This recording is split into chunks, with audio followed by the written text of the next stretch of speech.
ਦਰਸ਼ਕੋ break ਤੋਂ ਬਾਅਦ ਤੁਹਾਡਾ ਸਭ ਦਾ ਭਰਪੂਰ ਸਵਾਗਤ ਹੈ। ਅੱਜ ਦੇ ਸਿਆਸੀ ਇਸ਼ੂਜ਼ ਤੋਂ ਬਾਅਦ ਹੁਣ ਆਪਾਂ ਗੱਲਬਾਤ ਕਰਾਂਗੇ, ਜਿਸ ਤਰ੍ਹਾਂ ਕਿ ਆਪਾਂ ਤੁਹਾਨੂੰ ਦੱਸਿਆ ਸੀ ਪ੍ਰੋਗਰਾਮ ਦੇ ਸ਼ੁਰੂ ਦੇ ਵਿੱਚ ਕਿ ਐਵਰੀ ਟਿਊਜ਼ਡੇ ਆਪਾਂ ਗੱਲਬਾਤ ਕਰਾਂਗੇ ਸੂਫੀ ਫਕੀਰਾਂ ਦੇ ਜੋ ਕਲਾਮ ਨੇ ਉਹਨਾਂ ਦੇ ਉੱਪਰ। ਸੋ ਅੱਜ ਗੱਲਬਾਤ ਕਰਨ ਜਾ ਰਹੇ ਹਾਂ ਹਜ਼ਰਤ ਸੁਲਤਾਨ ਬਾਹੂ ਜੀ ਹੋਰਾਂ ਦੇ ਕਲਾਮਾਂ ਦੇ ਉੱਪਰ। ਆਪਾਂ ਡਾਕਟਰ ਸਾਹਿਬ ਕੋਲ ਉਹਨਾਂ ਦੇ ਵਿਚਾਰ ਸੁਣਾਂਗੇ।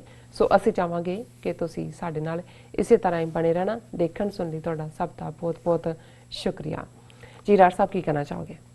ਦੇਖੋ, ਇਸਲਾਮ ਦੇ ਵਿੱਚ ਸੂਫੀ ਫਕੀਰਾਂ ਦਾ ਇੱਕ ਵੱਡਾ ਮਰਾਤਬ ਹੈ।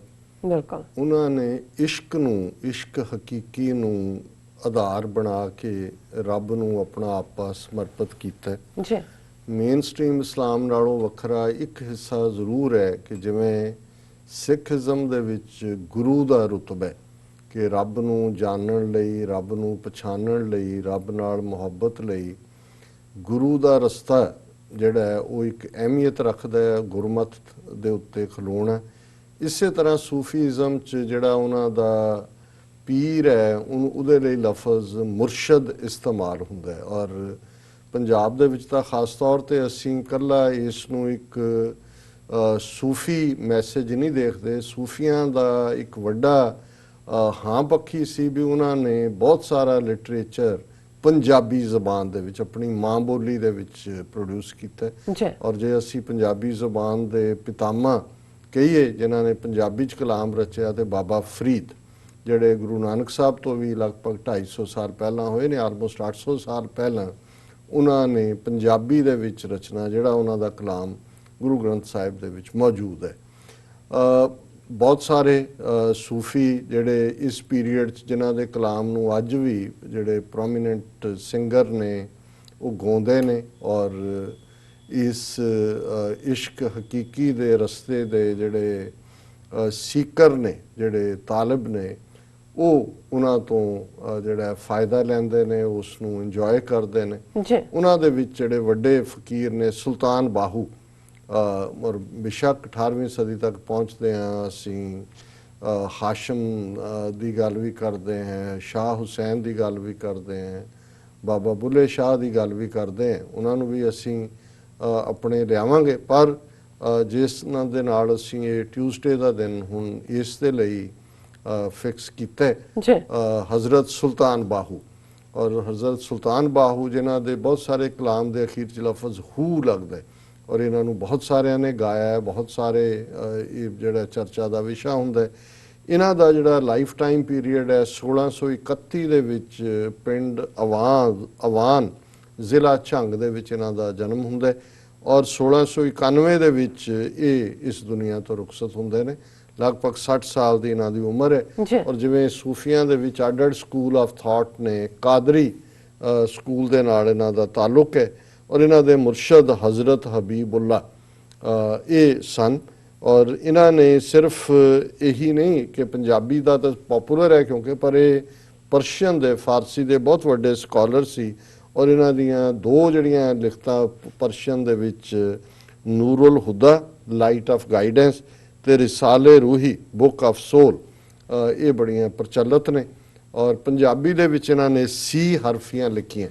ਔਰ ਇਹ ਜਿਹੜੇ ਅੱਜ ਉਹਨਾਂ ਦੇ ਕਲਾਮ ਦੇ 3 ਕਪਲੇਟ ਜਿਹੜੇ ਮੈਂ ਚੁਣੇ ਨੇ, ਇਹ ਇੱਕ ਜਿਵੇਂ ਉਸ ਪੀਰੀਅਡ ਦੀ ਸ਼ਾਇਰੀ ਦਾ ਇੱਕ ਹਿੱਸਾ ਹੁੰਦਾ ਸੀ ਕਿ ਜਿਵੇਂ ਜੇ ਅਰੈਬਿਕ ਦਾ ਜਿਹੜਾ ਐਲਫਾਬੈਟ ਹੈ, ਅਲਫ ਬੇ ਪੇ ਟੇ ਸੇ ਨੇ ਜੀਮ ਚੇ, ਉਹਨਾਂ ਲਫ਼ਜ਼ਾਂ ਦੇ ਉੱਤੇ ਲਿਖਣਾ, ਜਾਂ ਮਹੀਨਿਆਂ ਦੇ ਨਾਵਾਂ ਦੇ ਉੱਤੇ ਲਿਖਣਾ, ਜਾਂ ਦਿਨ ਜਿਹੜੇ ਨੇ ਜਿਵੇਂ ਸੋਮਵਾਰ ਹੈ, ਮੰਗਲਵਾਰ ਹੈ, ਬੁੱਧਵਾਰ ਹੈ, ਜੁਮੇ ਰਾਤ ਹੈ ਵੀਰਵਾਰ ਲਈ, ਔਰ ਜੁਮਾ ਫਰਾਈਡੇ, ਇਸ ਦੇ ਉੱਤੇ ਵੀ ਰਚਨਾਵਾਂ ਨੇ। ਸੋ ਜਿਹੜੀਆਂ ਇਹ ਅੱਜ ਦੇ ਤਿੰਨੋਂ ਹੀ ਉਹਨਾਂ ਦੇ ਕਪਲੇਟ ਅਲਫ ਦੇ ਉੱਤੇ ਨੇ। ਹੁਣ ਇਹ ਅਰੈਬਿਕ ਜਿਹਨੂੰ ਬਾਅਦ ਦੇ ਵਿੱਚ ਅਸੀਂ ਉਰਦੂ ਕਹਿੰਦੇ ਹਾਂ, ਉਸ ਦੀ ਐਲਫਾਬੈਟ ਦਾ ਪਹਿਲਾ ਲਫ਼ਜ਼ ਹੈ ਅਲਫ। ਹੁਣ ਅਲਫ ਜਿਹੜਾ ਹੈ ਅੱਲਾ ਵੀ ਅਲਫ ਦੇ ਨਾਲ ਲਿਖਿਆ ਜਾਂਦਾ ਹੈ। ਔਰ ਜ਼ਾਹਰ ਹੈ ਕਿ ਇਹ ਇਸ ਤੋਂ ਅੱਗੇ ਤਾਂ ਫਿਰ ਲੋੜ ਹੀ ਨਹੀਂ ਰਹਿੰਦੀ। ਜਦੋਂ ਅੱਲਾ ਆ ਗਿਆ ਬਾਕੀ ਤਾਂ ਸਾਰਾ ਕੁਝ ਹੀ ਆ ਗਿਆ ਉਸ ਦੇ ਵਿੱਚ। ਜਿਵੇਂ ਗੁਰੂ ਨਾਨਕ ਸਾਹਿਬ ਦਾ ਹੁੰਦਾ ਵੀ ਪੱਟੀ ਪੜ੍ਹੀ ਲਿਖਿਆ, ਤਾਂ ਜਦੋਂ ਪਹਿਲਾ ਲਫ਼ਜ਼ ਹੀ ਲਿਖਿਆ ਗਿਆ ਇੱਕ ਓਂਕਾਰ ਦੇ ਨਾਲ ਹੀ ਸ਼ੁਰੂ ਹੋਇਆ ਵੀ ਕਿ ਰੱਬ ਹੈ, ਬਾਕੀ ਤਾਂ ਫਿਰ ਸਾਰੀ ਖੇਡ ਉਹਦੀ ਹੈ। ਸੋ ਉਹਨਾਂ ਦਾ ਪਹਿਲਾ ਕਪਲੇਟ ਹੈ ਅਲਫ ਅੱਲਾ ਚੰਬੇ ਦੀ ਬੂਟੀ ਮੁਰਸ਼ਦ ਮਨ ਵਿੱਚ ਲਾਈ ਹੂ, ਨਫੀ ਅਸਬਾਦ ਦਾ ਪਾਣੀ ਮਿਲਿਆ ਹਰ ਰਗੇ ਹਰ ਜਾਈ ਹੂ, ਅੰਦਰ ਬੂਟੀ ਮੁਸ਼ਕ ਰਚਾਇਆ ਜਾਂ ਫੁੱਲਣ ਤੇ ਆਈ ਹੂ, ਜੀਵੇ ਮੁਰਸ਼ਦ ਕਾਮਲ ਬਾਹੂ ਜੈ ਇਹ ਬੂਟੀ ਲਾਈ ਹੂ।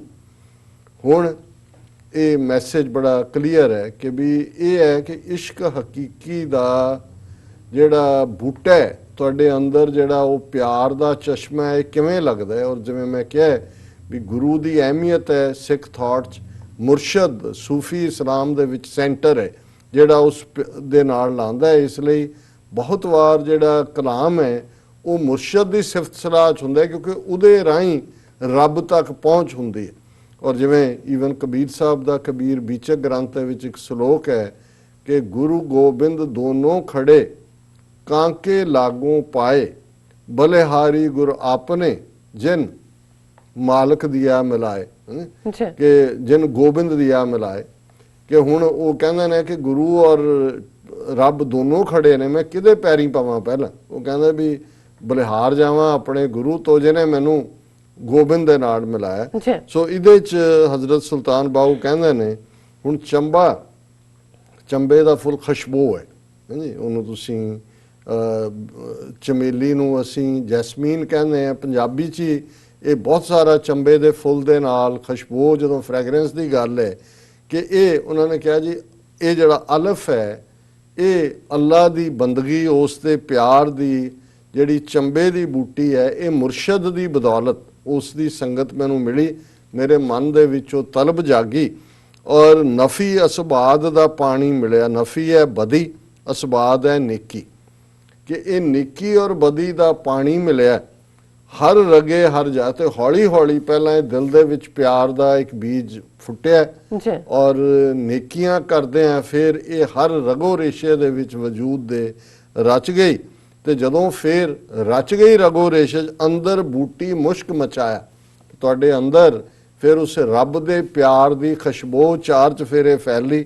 ਜਾਂ ਫੁੱਲਣ, ਜਦੋਂ ਇਹ ਪਿਆਰ ਪੱਕਿਆ ਫੁੱਲਣ ਤੇ ਆਈ, ਜਿਵੇਂ ਫੁੱਲ ਉਦੋਂ ਹੀ ਹੈ ਜਦੋਂ ਕਿ ਉਹ ਫੁੱਲਦਾ ਬੂਟਾ, ਇਸੇ ਤਰ੍ਹਾਂ ਜਦੋਂ ਅੰਦਰ ਉਹ ਮੁਹੱਬਤ ਉਸ ਲੈਵਲ ਤੇ ਆਈ ਕਿ ਉਹਨੇ ਅੰਦਰ ਮੁਸ਼ਕ ਬਚਾ ਦਿੱਤਾ, ਜੀਵੇ ਮੁਰਸ਼ਦ ਕਾਮਲ ਬਾਹੂ, ਕਿ ਵੀ ਉਹ ਕਾਮਲ ਮੁਕੰਮਲ ਮੁਰਸ਼ਦ ਜਿਉਏ ਜੈ ਇਹ ਬੂਟੀ ਲਾਈ ਹੂ, ਜਿਸ ਨੇ ਇਹ ਰੱਬ ਦੇ ਪਿਆਰ ਦਾ ਬੀਜ ਉਹ ਬੂਟੀ ਮੇਰੇ ਅੰਦਰ ਲਾਈ।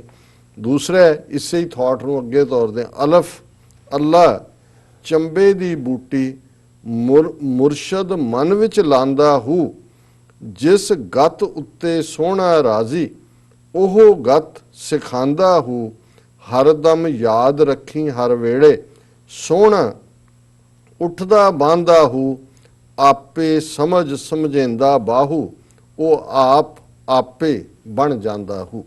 ਕਿ ਇਹ ਜਿਹੜੀ ਚੰਬੇ ਦੀ ਬੂਟੀ ਉਸ ਮੇਰੇ ਮੁਰਸ਼ਦ ਨੇ ਮੇਰੇ ਮਨ ਦੇ ਵਿੱਚ ਲਾਈ। ਤੇ ਹੁਣ ਜਿਵੇਂ ਅਸੀਂ ਜਦੋਂ ਗੱਤਕਾ ਖੇਡਦੇ ਹਾਂ ਤਾਂ ਅਸੀਂ ਗੱਤਕਾ ਲਫ਼ਜ਼ ਹੀ ਗੱਤ ਤੋਂ ਹੈ, ਚਾਲ ਹੁੰਦਾ ਹੈ, ਪਰ ਜਿਹੜੇ ਸਟੈਪ ਇਸ ਇਸ਼ਕ ਹਕੀਕੀ 'ਚ ਉਸ ਰੱਬ ਨੂੰ ਪਾਉਣ ਦੇ ਲਈ ਮੁਰਸ਼ਦ ਨੇ ਦੱਸੇ, ਜਿਸ ਗੱਤ ਉੱਤੇ ਸੋਹਣਾ ਰਾਜ਼ੀ, ਜੋ ਉਹ ਗੱਤ ਦੱਸਦਾ ਉਹ ਗੱਤ ਸਿਖਾਉਂਦਾ ਹੋ, ਜੋ ਉਹਦੀ ਖੁਸ਼ੀ ਹੈ ਉਹਨੇ ਉਨਾ ਪਿਆਰ ਉਹ ਦੇ ਰਸਤੇ ਨੂੰ ਪੱਧਰਾ ਕੀਤਾ।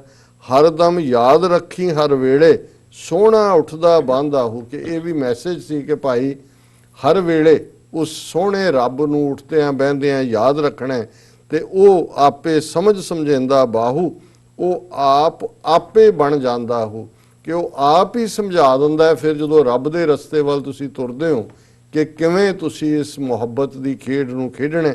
ਤੇ ਅਖੀਰਲਾ ਕਪਲੇਟ ਹੈ, ਅਲਫ ਅੱਲਾ ਪੜ੍ਹਿਓ ਪੜ੍ਹ ਹਾਫਿਜ਼ ਹੋਇਓ, ਅਲਫ ਅੱਲਾ ਪੜ੍ਹਿਓ ਪੜ੍ਹ ਹਾਫਿਜ਼ ਹੋਇਓ, ਨਾ ਗਿਆ ਹਿਜਾਬੋਂ ਪਰਦਾ ਹੂ, ਪੜ੍ਹ ਪੜ੍ਹ ਆਲਮ ਫਾਜ਼ਲ ਹੋਇਓ, ਅਜੇ ਵੀ ਤਾਲਬ ਜ਼ਰ ਦਾ ਹੂ, ਲੱਖ ਹਜ਼ਾਰ ਕਿਤਾਬਾਂ ਪੜ੍ਹੀਆਂ ਪਰ ਜ਼ਾਲਮ ਨਫਸ ਨਾ ਮਰਦਾ ਹੂ, ਬਾਜ ਫਕੀਰਾਂ ਕਿਸੇ ਨਾ ਮਾਰਿਆ ਬਾਹੂ, ਇਹੋ ਚੋਰ ਅੰਦਰ ਦਾ ਹੂ। ਹੁਣ ਉਹਨਾਂ ਨੂੰ ਜਿਹੜੇ ਸੱਚਮੁੱਚ ਰੱਬ ਦੇ ਰਸਤੇ ਤੇ ਤੁਰੇ ਹੋਏ ਨੇ, ਪਰ ਆਪਣੇ ਆਪ ਨੂੰ ਹਾਫਿਜ਼ ਹੁੰਦਾ ਹੈ ਜਿਹੜਾ ਜਿਹਨੂੰ ਕੁਰਾਨ ਸ਼ਰੀਫ ਜ਼ਬਾਨੀ ਯਾਦ ਹੋਏ। ਬਿਲਕੁਲ। ਵਿਦਵਾਨ ਆਲਮ ਫਜ਼ਲ ਬੜੇ ਲਰਨਡ ਸਕਾਲਰ, ਅਲਫ ਅੱਲਾ ਪੜ੍ਹਿਓ ਪੜ ਹਾਫਿਜ਼ ਹੋਇਓ, ਕਿ ਵੀ ਤੂੰ ਪੜ੍ਹ ਕੇ ਬੜਾ ਹਾਫਿਜ਼ ਬਣ ਗਿਆ, ਹਰ ਚੀਜ਼ ਤੈਨੂੰ ਜ਼ਬਾਨੀ ਯਾਦ ਹੈ। ਨਾ ਗਿਆ ਹਿਜਾਬੋਂ ਪਰਦਾ ਹੂ, ਪਰ ਅਜੇ ਤੱਕ ਉਸ ਰੱਬ ਦੇ ਨਾਲ ਇੱਕ ਵਿਥਤਾ ਬਣੀ ਹੋਈ ਹੈ। ਉਹ ਤੇਰਾ ਜਿਹੜਾ ਇੱਕ ਪਿਆਰੇ ਦੇ ਨਾਲ ਪਿਆਰ ਦੀ ਕਲ ਦਾ ਹੈ ਖੁੱਲ ਖੇਡ, ਉਹ ਤਾਂ ਹੈ ਨਹੀਂ। ਜੀ ਪੜ ਪੜ ਆਲਮ ਫਾਜ਼ਲ, ਤੂੰ ਪੜ੍ਹਾਈ ਤਾਂ ਕੀਤੀ, ਜ਼ਬਾਨੀ ਕਲਾਮੀ ਬਹੁਤ ਆਲਮ ਬਣ ਗਿਆ, ਫਾਜ਼ਲ ਹੋ ਗਿਆ, ਅਜੇ ਵੀ ਤਾਲਬ ਜ਼ਰ ਦਾ ਹੂ, ਜ਼ਰ ਕਹਿੰਦੇ ਨੇ ਪੈਸੇ ਨੂੰ, ਪਰ ਤੇਰੇ ਅੰਦਰੋਂ ਪੈਸੇ ਦੀ ਭੁੱਖ ਤਾਂ ਮਰੀ ਨਹੀਂ। ਤੇਰਾ ਰੱਬ ਦੇ ਨੇੜੇ ਹੋਣਾ, ਆਲਮ ਫਜ਼ਲ ਹੋਣਾ, ਆਪਣੇ ਆਪ ਨੂੰ ਬੜਾ ਪਰਹੇਜ਼ਗਾਰ ਬਣਨਾ, ਇਸ ਦਾ ਤਾਂ ਕੋਈ ਮਤਲਬ ਨਹੀਂ, ਕਿਉਂਕਿ ਤੇਰੇ ਅੰਦਰੋਂ ਪੈਸੇ ਦੀ ਭੁੱਖ ਨਹੀਂ ਮਰੀ। ਲੱਖ ਹਜ਼ਾਰ ਕਿਤਾਬਾਂ ਪੜ੍ਹੀਆਂ ਪਰ ਜ਼ਾਲਮ ਨਫਸ ਨਾ ਮਰਦਾ ਹੋ, ਨਫਸ ਹੈ ਈਗੋ, ਅਹਮ, ਅਨਾ, ਕਿ ਤੇਰੇ ਅੰਦਰ ਜਿਹੜੀ ਮੈਂ ਨਫਸ ਹੈ, ਮੈਂ ਜਿਹਨੂੰ ਹਉਮੈ ਗੁਰਮਤ ਦੇ ਵਿੱਚ ਕਿਹਾ, ਤੂੰ ਤਾਂ ਲੱਖਾਂ ਹਜ਼ਾਰਾਂ ਕਿਤਾਬਾਂ ਪੜ੍ਹੀਆਂ ਨੇ ਪਰ ਤੇਰੇ ਅੰਦਰੋਂ ਤਾਂ ਨਫਸ ਮਰਿਆ ਹੀ ਨਹੀਂ ਹੈ। ਜਿਹਨੂੰ ਗੁਰੂ ਨਾਨਕ ਸਾਹਿਬ ਨੇ ਫਰਮਾਇਆ ਸੀ, ਪੜ ਪੜ ਗੱਡੀ ਲੱਦੀ ਹੈ, ਪੜ ਪੜ ਭਰੀ ਹੈ ਸਾਥ, ਪੜ ਪੜ ਬੇੜੀ ਪਾਈ ਹੈ, ਪੜ ਪੜ ਗੱਡੀ ਹੈ ਖਾਤ, ਪੜੀ ਹੈ ਜੇਤੇ ਬਰਸ ਬਰਸ, ਪੜੀ ਹੈ ਜੇਤੇ ਮਾਸ, ਪੜੀ ਹੈ ਜੇਤੀ ਆਰਜਾ, ਪੜੀ ਹੈ ਜੇਤੇ ਸਾਸ, ਨਾਨਕ ਲਿਖੈ ਇੱਕ ਗੱਲ ਹੋਰ ਹਉਮੈ ਝਖਣਾ ਚਾਰ। ਇੱਕ ਗੱਲ ਉਹੀ ਹੈ ਕਿ ਬੁੱਲੇ ਸ਼ਾਹ ਦਾ ਇੱਕੋ ਹੀ ਮਣਕਾ ਜਿਹੜਾ ਮੌਲਾ ਮੌਲਾ ਕਰਦਾ ਹੈ। ਤੇ ਹਜ਼ਰਤ ਸੁਲਤਾਨ ਬਾਹੂ ਕਹਿੰਦੇ ਨੇ, ਬਾਜ ਫਕੀਰਾਂ ਕਿਸੇ ਨਾ ਮਾਰਿਆ, ਬਾਹੂ ਇਹੋ ਚੋਰ ਅੰਦਰ ਦਾ ਹੂ। ਇਹ ਜਿਹੜਾ ਨਫਸ ਹੈ, ਹਉਮੈ ਅੰਦਰ ਦਾ ਚੋਰ ਹੈ, ਇਹ ਜੇ ਮਰਦਾ ਹੈ ਤੇ ਫਿਰ ਉਸ ਫਕੀਰ ਦੇ ਹੱਥੋਂ ਹੀ ਮਰਦਾ ਹੈ। ਫਕੀਰ ਦਾ ਮਤਲਬ ਹੁੰਦਾ ਹੈ ਜੁੜਿਆ ਹੋਇਆ, ਮੰਗਤਾ ਨਹੀਂ ਹੁੰਦਾ, ਜਿਹੜਾ ਰੱਬ ਦੇ ਨਾਲ ਜੁੜਿਆ ਹੋਇਆ। ਸੋ ਇਹ ਅੱਜ ਦਾ ਵਿਚਾਰ ਜੀ। ਡਾਕਟਰ ਸਾਹਿਬ ਤੁਹਾਡਾ ਬਹੁਤ ਬਹੁਤ ਸ਼ੁਕਰੀਆ। ਇੱਥੇ ਲੈਣੇ ਆਪਣੇ ਵਿਊਅਰਸ ਕੋਲੋਂ ਇਜਾਜ਼ਤ। ਵਿਊਅਰਸ, ਸਾਡੇ ਪ੍ਰੋਗਰਾਮ ਦਾ ਸਮਾਂ ਇੱਥੇ ਸਮਾਪਤ ਹੁੰਦਾ। ਤੁਸੀਂ ਆਪਣੀ ਰਾਏ ਤੇ ਸੁਝਾਅ ਸਾਨੂੰ ਭੇਜਣਾ ਭੁੱਲਣਾ ਸਾਡੇ ਇਸ ਪਤੇ ਤੇ sosh@tv4.tv ਤੇ ਅਸੀਂ ਆਪਣਾ ਪ੍ਰੋਗਰਾਮ ਲੈ ਕੇ ਫਿਰ ਦੁਬਾਰਾ ਤੁਹਾਡੇ ਸਨਮੁਖ ਹੋਵਾਂਗੇ। ਤਦ ਤੱਕ ਲਈ ਮੈਨੂੰ ਤੇ ਪੰਡਾ ਸੁਣਾ ਕੇ ਦਿਓ। ਦੇਖਦੇ ਰਹੋ TV4। ਬੁਲਾ ਦਿਓ ਫਤਿਹ। ਵਾਹਿਗੁਰੂ ਜੀ ਕਾ ਖਾਲਸਾ, ਵਾਹਿਗੁਰੂ ਜੀ ਕੀ ਫਤਿਹ। ਰੱਬ ਰਾਖਾ।